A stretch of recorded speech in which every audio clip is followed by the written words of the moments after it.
नमस्कार, आप सभी का स्वागत है यूथ अध्ययन के चैनल पे। साथियों, एक बार फिर से मैं आप सभी के बीच एसपीटेट जून 2026 के लिए जीके का पार्ट 8 लेके आ चुका हूँ। पार्ट 8 का जो पहला क्वेश्चन है कि हिमाचल प्रदेश में सर्वाधिक साक्षरता वाला जिला कौन सा है। तो हिमाचल प्रदेश का ऐसा जिला जिसका लिटरेसी रेट सबसे ज़्यादा है। तो सबसे अधिक साक्षरता वाला सर्वाधिक साक्षर जिला जो हिमाचल प्रदेश का है वो आपका हमीरपुर है। ऑप्शन नंबर ए यहाँ पे बिल्कुल सही हो जाएगा। साथियों, कई बार टेट परीक्षाओं में क्वेश्चन पूछने वाला क्वेश्चन पूछ लेता है कि हमीरपुर का जो साक्षरता दर है वो 2011 के अनुसार कितना है। तो वो है आपका 88.15%। कई किताबों में इसको 89% भी दर्शाया गया है। तो दोनों ही ऑप्शन हमारे क्या हो सकते हैं, सही हो सकता है। अच्छा साथियों, क्वेश्चन पूछने वाला इस बार तो पूछ लिया था कि हिमाचल का सर्वाधिक साक्षरता दर वाला जिला, लेकिन अगले बार क्वेश्चन क्या पूछ सकता है कि हिमाचल का ऐसा कौन सा जिला है जिसका साक्षरता दर सबसे कम है। तो सबसे कम जो साक्षरता दर वाला जिला है वो है आपका चंबा। अब आप बोलेंगे सबसे कम है, तो क्वेश्चन पूछने वाला क्वेश्चन आपसे पूछ सकता है कि कितना कम है, ये भी पता होना चाहिए। तो सबसे कम जो साक्षरता दर है वो हिमाचल प्रदेश के किस जिले का है। तो अगर बात करें वो चंबा का है, लेकिन आपने बोला कि सर कितने परसेंट है, तो चंबा का आपका 72.17% है। ये बात भी आपको जरूर याद रखनी। साथियों, अगर आप भी एचपीटेट जून 2026 की तैयारी कर रहे हो और इस बार अपना एचपीटेट क्वालिफाई करना चाहते हैं, काफ़ी समय से आपका एचपीटेट क्वालिफाई नहीं हो रहा है, तो आप हमारे साथ घर बैठे जुड़ सकते हैं मात्र और मात्र 499 रुपीज़ मंथ में। हम देंगे आपको 499 में जो क्लास लाइव होगी उस क्लास को आप रिकॉर्डेड भी देख सकते हैं। तो लाइव प्लस रिकॉर्डेड क्लासेज आपको मिलने वाली है और एवरी सैटरडे आपका वीकली टेस्ट। तो अगर आप हमारे बैच के साथ जुड़ना चाहते हैं, आप किसी भी स्ट्रीम से हैं, चाहे आप एलटी टेट की तैयारी कर रहे हैं, टीजीटी एलटी टेट का हमारा 15 जनवरी से शुरू हो रहा है, टीजीटी नॉन मेडिकल है, टीजीटी मेडिकल है, आपका आर्ट्स है, जेबीटी है, तो आप 7876145409 इस नंबर पे कांटेक्ट करके हमारे बैच का हिस्सा बन सकते हैं।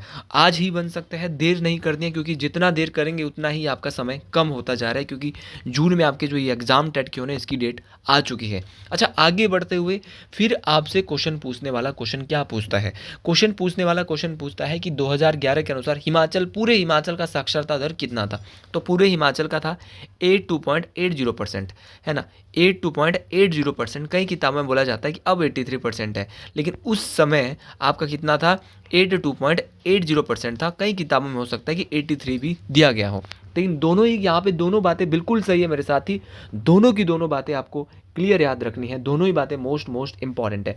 आगे बढ़ते हुए एक बार क्वेश्चन पूछने वाले ने क्वेश्चन ये पूछा था कि हिमाचल प्रदेश में 2011 की जो जनसंख्या थी, 2011 की जो सेंसस थी, उसमें पुरुष साक्षरता दर कितनी थी, कि पुरुष कितने पढ़े हुए थे। तो पुरुष थे 89.53%। अगर बात करें मैन की, पुरुष की, लेकिन अगर बात करें वुमेन की कि महिलाएं कितनी थी, तो अगर महिलाओं की बात करें तो महिलाएं जो आपकी पढ़ी हुई थी वो थोड़ी कम थी। महिलाएं थी 75.93%। कितनी थी, 75.93% आपकी महिलाएं थी। किसके अनुसार, 2011 के अनुसार। 2011 के अनुसार 75.93% महिलाएं पढ़ी हुई थी और पुरुष थे आपके 89.53%। और दोनों बातें बहुत इंपॉर्टेंट है, दोनों ही बातों को आपने दिमाग में याद रख लिया होगा। दोनों बातें ही परीक्षाओं में काम आने वाली है। अच्छा, कुछ क्वेश्चन ऐसे हैं जो बहुत ज़्यादा पेपर में पूछे जाते हैं कि 2011 में हिमाचल प्रदेश का जो जनसंख्या घनत्व था वो कितना था। ये बहुत प्यारा क्वेश्चन है और ये क्वेश्चन कई बार पेपर में पूछा गया है। जनसंख्या घनत्व होता है आपका पॉपुलेशन डेंसिटी, कि 1 किलोमीटर के पीछे आपके कितने लोग यहाँ पे रहते हैं। तो 2011 के अनुसार हिमाचल प्रदेश की जो पॉपुलेशन डेंसिटी थी, हिमाचल प्रदेश का जो जनसंख्या घनत्व था वो था आपका 123। कितना आसान है, आपको खाली याद रखना है 123 123। तो 2011 में हिमाचल प्रदेश की जो पॉपुलेशन डेंसिटी थी वो आपकी 123 थी। फिर क्वेश्चन पूछा जाता है सर्वाधिक जनसंख्या घनत्व वाला जिला कौन सा था, वो था आपका हमीरपुर। हमीरपुर की अगर मैं बात करूं तो इसका जो जनसंख्या घनत्व था वो मेरे साथी 407 था। ठीक है, मतलब हमीरपुर में एक जो आपके किलोमीटर के पीछे है वो 407 लोग रहते थे। और सबसे कम जनसंख्या घनत्व वाला जिला कौन सा था, लाहौल स्पीति। तो दो बातें आज बहुत अच्छे से आज मैंने क्लियर करी। लाहौल स्पीति का जनसंख्या घनत्व 2011 में मात्र 2 था मेरे साथी, इसीलिए वहाँ पे 1 किलोमीटर के पीछे कितने लोग रहते हैं, मात्र और मात्र 2 लोग रहते हैं। चलिए अगले क्वेश्चन की ओर बढ़ते हैं। अगला क्वेश्चन है कि हिमाचल प्रदेश भारत का कौन सा राज्य बना जब हिमाचल को एक राज्य बनाया गया। अच्छा, हिमाचल को राज्य कब बनाया? तो हिमाचल को पूर्ण राज्य का जो दर्जा मिला है वो बहुत प्यारा क्वेश्चन है, आसान क्वेश्चन है। ये क्वेश्चन अब आता नहीं है लेकिन फिर भी पता होना चाहिए। 25 जनवरी 1971 को हिमाचल प्रदेश को मेरे साथी पूर्ण राज्य का दर्जा मिला। जब हिमाचल प्रदेश को पूर्ण राज्य का दर्जा मिलता है तब हिमाचल प्रदेश जो है भारत का कौन सा राज्य बना? आपका 18वां राज्य बना। ये बात आपको डिटेल से याद रखनी है।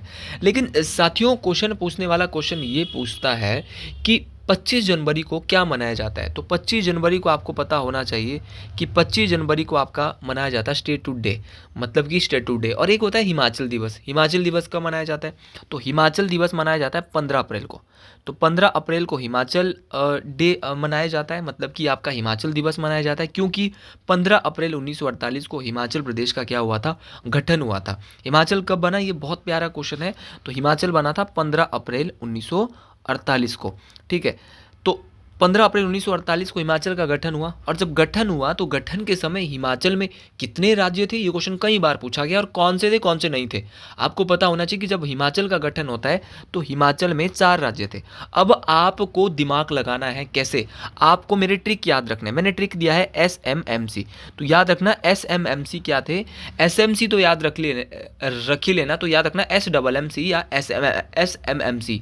तो सिरमौर, मंडी, मासू और चंबा। तो सिरमौर, मंडी, मासू और चंबा ये 4 राज्य थे जब किसका गठन हुआ था? आपके किसका गठन हुआ था? हिमाचल का गठन हुआ था। और हिमाचल का गठन कितनी रियासतों से मिलकर 15 अप्रैल 1948 को हुआ था? तो मेरे साथी, मेरे भाई बहन, आपको याद रखना है 30 रियासतों से मिलकर। ये क्वेश्चन कई बार आपके पेपर में आ सकता है कि कितने रियासतों से मिलकर। तो 30 रियासतों से मिलकर हिमाचल प्रदेश का गठन होता है। बहुत बहुत इंपॉर्टेंट है। और हिमाचल के गठन के समय हिमाचल में कितनी तहसीलें थी? ऐसा क्वेश्चन भी अब पेपर में आ सकता है। तो जब हिमाचल का गठन हुआ तो हिमाचल प्रदेश में 24 तहसीलें थी और साथ में 2 उप तहसीलें थी। तो 24 तहसीलें थी और 2 उप तहसीलें थी। ये सारी बातें आपको क्लियर याद होनी चाहिए, बेहतरीन तरीके से याद होनी चाहिए। और हिमाचल प्रदेश का जब गठन हुआ तो उस समय यहाँ पे शिमला हिल स्टेट्स की कितनी छोटी बड़ी रियासतें? तो 26 छोटी बड़ी रियासतें। जो शिमला हिल स्टेट की 26 छोटी बड़ी रियासतों को मिलाकर उस समय मासू जिले का गठन किया गया। और हिमाचल का भी उसी दौरान क्या है? गठन किया जाता है। तो ये सारी बातें आपको क्लियर याद होनी चाहिए। ये सीधे क्वेश्चन पेपर में पूछे जाते हैं। अच्छा, एक क्वेश्चन और बार बार आता है कि 30 रियासतों को मिलाकर जब हिमाचल प्रदेश को एक राज्य बना दिया जाता है तो उसे क्या नाम दिया? हिमाचल का जब गठन किया गया तो उसे दिया गया मुख्य आयुक्त प्रांत। तो सबसे पहले हिमाचल का जब गठन हुआ तो हिमाचल क्या बना? मुख्य आयुक्त प्रांत बना। ये क्वेश्चन आपको डिटेल से याद होना चाहिए। तो हिमाचल को मुख्य आयुक्त प्रांत कब बनाया? तो ये बनाया आपका 15 अप्रैल 1948 को जब इसका गठन किया जाता है। तो ये सारे क्वेश्चन बहुत बहुत इंपॉर्टेंट है। चलिए जी, अगले क्वेश्चन की ओर बढ़ते हैं। अगला क्वेश्चन बहुत प्यारा क्वेश्चन है और कई बार टेट परीक्षाओं में आ चुका है कि सुजानपुर टिहरा का किला किसने बनवाया? अच्छा जी, बात करें सुजानपुर टिहरे के किले की तो इस किले का जो निर्माण है मेरे साथ ही आपका who build the Sujanpur Tihra fort, तो ये किला जो है आपका किसने बनाया था? अभय चंद के द्वारा बनाया गया था। ये क्वेश्चन आपको जरूर याद रखना। अच्छा, ये क्वेश्चन पेपर भी किसी एचपी टेट का ही एग्जाम है और एचपी टेट के एग्जाम में ऐसे क्वेश्चन बहुत बार पूछे गए हैं। मैं आपको जो एचपी टेट के लिए प्रिपरेशन कराता हूँ वो प्रीवियस ईयर क्वेश्चन पेपर पे आधार पे कराता हूँ। लेकिन सिर्फ इतना ही नहीं, जो क्वेश्चन आया था इससे संबंधित अगले बार, अगर इस बार पूछा है कि सुजानपुर टिहरे का किला अभय चंद ने बनाया तो अगले बार कुछ और क्वेश्चन आ सकता है। क्वेश्चन आ सकता है मेरे साथी, क्या क्वेश्चन आ सकता है कि कमलागढ़ किला किस जिले में है? पहला क्वेश्चन तो है जी कमलागढ़ किला। बहुत प्यारा क्वेश्चन है कि कमलागढ़ किला कहाँ पर है? तो कमलागढ़ किला आपका मंडी में है। कहाँ पर है? मंडी में। फिर क्वेश्चन आ सकता है कि कमलागढ़ किला जो है आपका कहाँ पर है? अगला क्वेश्चन यहाँ से बहुत बहुत इंपॉर्टेंट, कई बार पूछा गया है कि आपका कमलागढ़ किला जो है वो आपका कहाँ पर है? आपका कमलागढ़ किला ये सिकंदरधार में पड़ता है। और ये जो है आपका कमलागढ़ है, सिकंदरधार है, ये सूरत सेन एक मंडी के राजा होते थे, उनके द्वारा बनाया गया था। उसी प्रकार आपका कई बार क्वेश्चन पूछा है कि महल मोरियो किला कहाँ पर है? तो महल मोरियो ताल किला ये आपका भोरंज हमीरपुर में है। ये भी आपको याद रखना है, ये भी बहुत इंपॉर्टेंट है। मंडी में ही आपका पंगाणा किला है। पंगाणा किला बहुत इंपॉर्टेंट है, ये भी मंडी में पड़ता है। पंगाणा करसोग में है। अच्छा, एक क्वेश्चन बहुत बार आता है पेपर में कि आपका बहुत इम्पॉर्टेंट है, गोंदला किला कहाँ पर है। ये क्वेश्चन कई बार आपके पेपर में आ गया है कि गोंदला फोर्ट कहाँ पर है। तो गोंदला किला लाहौल स्पीति में है। अच्छा, गोंदला किला लाहौल स्पीति में है भाई, और किसने बनाया था? कुल्लू के राजा मानसिंह ने बनवाया था। तो कुल्लू के राजा मानसिंह के द्वारा गोंदला किला बनवाया गया था। ये क्वेश्चन आपको जरूर याद रखना है।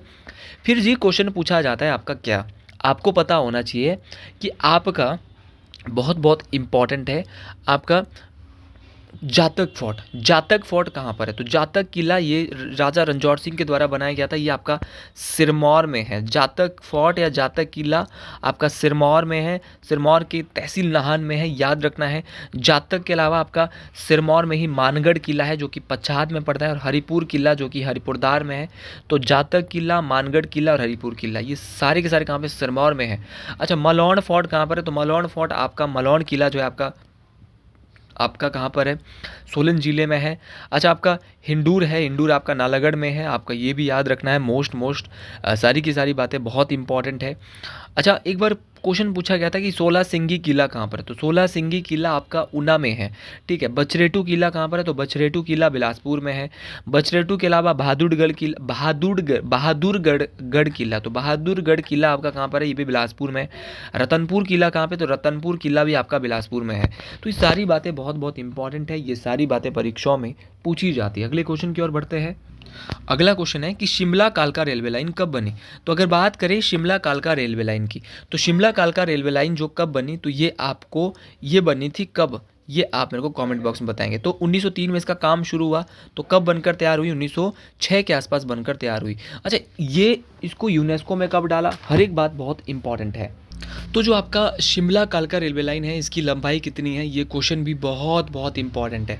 तो शिमला कालका रेलवे लाइन की अगर मैं लंबाई की बात करूँ तो इसकी लंबाई आपकी 96.5 किलोमीटर है। और इसको किसके समय बनाया गया था? तो लॉर्ड कर्जन के समय। तो लॉर्ड कर्जन के समय इसको बनाया गया था, और ये बहुत बहुत इंपॉर्टेंट है। और जमादार जो है हमारे एक शराब के एक ठेकेदार थे, उन्होंने इसमें सबसे पहले यहाँ पे यात्रा करी थी। कई बार ये क्वेश्चन पूछा है कि जो कालका शिमला रेलवे लाइन है उसको यूनेस्को में कब डाला गया? तो उसको यूनेस्को में डाला भाई 2008 में।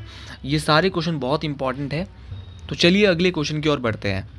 अगला क्वेश्चन है कि वर्तमान समय में जो आपका हिमाचल प्रदेश है वहाँ पर जो विधानसभा है वहाँ पे महिलाओं की संख्या कितनी है? तो ये क्वेश्चन तो बार बार रिपीट हो रहा है। तो अब महिलाओं की संख्या वहाँ हो चुकी है 3। हमारे जो हिमाचल है वहाँ पे विधानसभा सीटों की संख्या है टोटल 68 में से 3 महिलाएं इस समय हिमाचल प्रदेश में विधानसभा में हमारे सीटिंग में है। ये बात आपको जरूर याद रखनी है। अच्छा साथियों, क्वेश्चन पूछने वाला क्वेश्चन आपसे ये भी पूछ सकता है कि हिमाचल प्रदेश की विधानसभा में 68 सीटें हैं, 68 में से आरक्षित कितनी है? तो आरक्षित है भाई 20। आरक्षित होती रिजर्व। 20 में से भी एससी के लिए कितनी है? 17।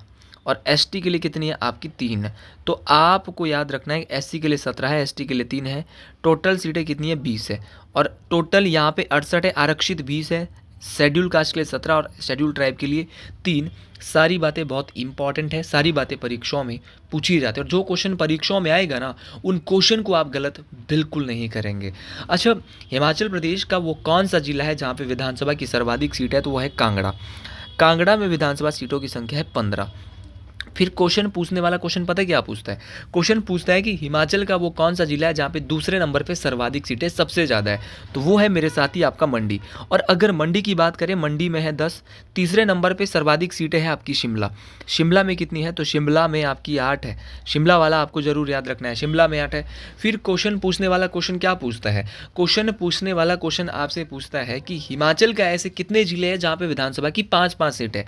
तो ऐसे 5 जिले भाई, सिरमौर, मंडी, आपका माफ़ी चाहूँगा, आपका कैसे याद रखेंगे? 5 सीटों वाले 5-5 जिले हैं। सिरमौर है, सोलन है, ऊना है, हमीरपुर है और चंबा है। ऐसे रखेंगे SSUHC।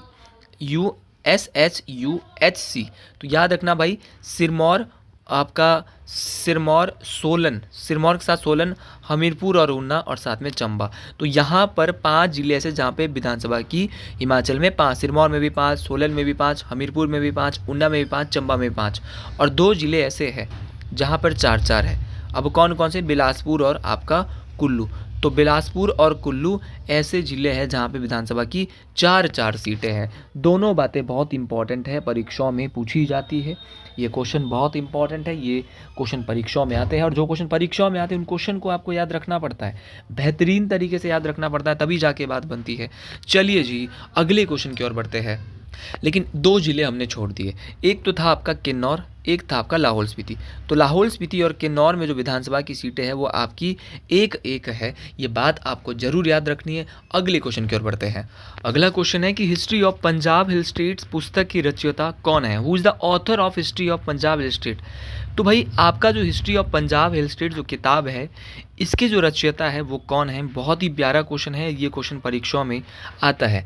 तो history of Punjab hill state जो आपकी किताब है, इसके रचयिता है जे हचिक्सन।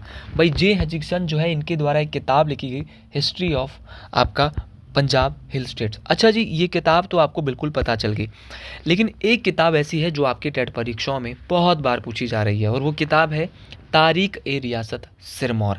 तो तारीख ए रियासत किताब लिखी है राजा रंजौर सिंह के द्वारा। अच्छा जी, टेट परीक्षाओं की अगर मैं टेट की ही बात कर रहा हूँ तो टेट की में तो आपकी लालचंद प्रार्थी की किताब भी पूछी जाती है। तो एलसी प्रार्थी या लालचंद प्रार्थी की बुक है कुल्लूत देश की कहानी। ये तो कई बार पूछी गई है कि कुल्लूत देश की कहानी किताब किसकी है? तो कुल्लूत देश की कहानी जो किताब है वो है मेरे दोस्त लालचंद प्रार्थी की। तो लालचंद प्रार्थी की आपको ये किताब बिल्कुल याद रखनी है, बेहतरीन तरीके से याद रखनी है। इसके अलावा क्वेश्चन पूछने वाला क्वेश्चन आपसे और क्या पूछ सकता है? तो क्वेश्चन पूछने वाला क्वेश्चन पूछ सकता है कि बिलासपुर की कहानी किसकी है? तो बिलासपुर की कहानी अक्षर सिंह की है। एक नाम यहाँ पे आप देख रहे हो विक्रम कायस्थ। भाई विक्रम कायस्थ के द्वारा कौन सी किताब लिखी है? तो इनके द्वारा एक बुक लिखी है हिस्ट्री ऑफ मंडी। तो हिस्ट्री ऑफ मंडी बुक किसने लिखी है? तो हिस्ट्री ऑफ मंडी बुक जो है वो लिखी है आपकी विक्रम कायस्थ ने। अच्छा, एक हिस्ट्री ऑफ मंडी है, एक हिस्ट्री ऑफ मंडी स्टेट है। तो हिस्ट्री ऑफ मंडी स्टेट अगर आएगा तो आएगा मनमोहन सिंह, लेकिन अगर हिस्ट्री ऑफ मंडी आएगा तो लगाएंगे विक्रम कायस्थ। उसी प्रकार ऑप्शन में एक नाम है राहुल सांस्कृत्यान साहब। अच्छा जी, राहुल सांस्कृत्यान की मैं बात कर रहा हूँ, इनके द्वारा कौन सी किताब लिखी गई है? बहुत ही प्यारा क्वेश्चन है। तो अगर बात करें राहुल सांस्कृत्यान साहब की, तो इनके द्वारा बुक 2 किताबें लिखी है। एक लिखी है किन्नर देश, क्या लिखिए दोस्तों? किन्नर देश। तो किन्नर देश किताब किसने लिखी है? राहुल सांस्कृत्यान ने। और एक लिखी है हिमालय परिचय। तो हिमालय परिचय और आपका दूसरी किताब का नाम क्या है? आपका हिमालय परिचय और किन्नर प्रदेश। ये दोनों किताब लिखी है आपकी किसने? राहुल सांस्कृत्यान ने। जो नाम तो देखो ऑप्शन में थे, उनके बारे में तो हमने डिटेल से पढ़ लिया कि कौन सी किताब मेरे दोस्त किसने लिखी है। और ये यहाँ से क्वेश्चन परीक्षाओं में, हिमाचल प्रदेश की जो टेट परीक्षाएं रहती है, यहाँ से आपका पक्का क्वेश्चन आने वाला है। और जो क्वेश्चन पक्का होता है ना यार, उस क्वेश्चन को आपने बहुत ही ध्यान से, बहुत ही इंपॉर्टेंट तरीके से सुनना है। और जितने भी क्वेश्चन डियर स्टूडेंट मैं आपको बताता हूँ, ये सारे क्वेश्चन परीक्षाओं में काम आने वाले हैं। अच्छा, शांता कुमार की कुछ किताबों की बात करते हैं। शांता कुमार की किताबें वैसे तो बहुत सारी है, जैसे कि मृग तृष्णा। कि मृग तृष्णा किसकी किताब है? कई बार आई है टेट में ये, मृग तृष्णा किसकी है? तो मृग तृष्णा जो बुक है वो किसकी है? आपकी शांता कुमार की है। मृग तृष्णा के अलावा आपका लाजो भी किसकी किताब है? आपके शांता कुमार की है। आपका इसके अलावा पहाड़ बेगाने नहीं होंगे, ये भी शांता कुमार की है। हिमालय पर लाल छाया, ये भी किसकी है? आपकी शांता कुमार की है। तो पहाड़ बेगाने नहीं होंगे, मृग तृष्णा है, लाजो है। उसी प्रकार राजनीति एक शतरंज, राजनीति की शतरंज, ये किताब भी किसकी है? ये भी शांता कुमार की है। तो मतलब जितनी भी किताबें हैं, है ना, और धरती है बलिदान की, है ना, पहाड़ बेगाने नहीं होंगे, धरती है बलिदान की, हिमालय पर लाल छाया, ये भी किसने लिखी है? शांता कुमार ने।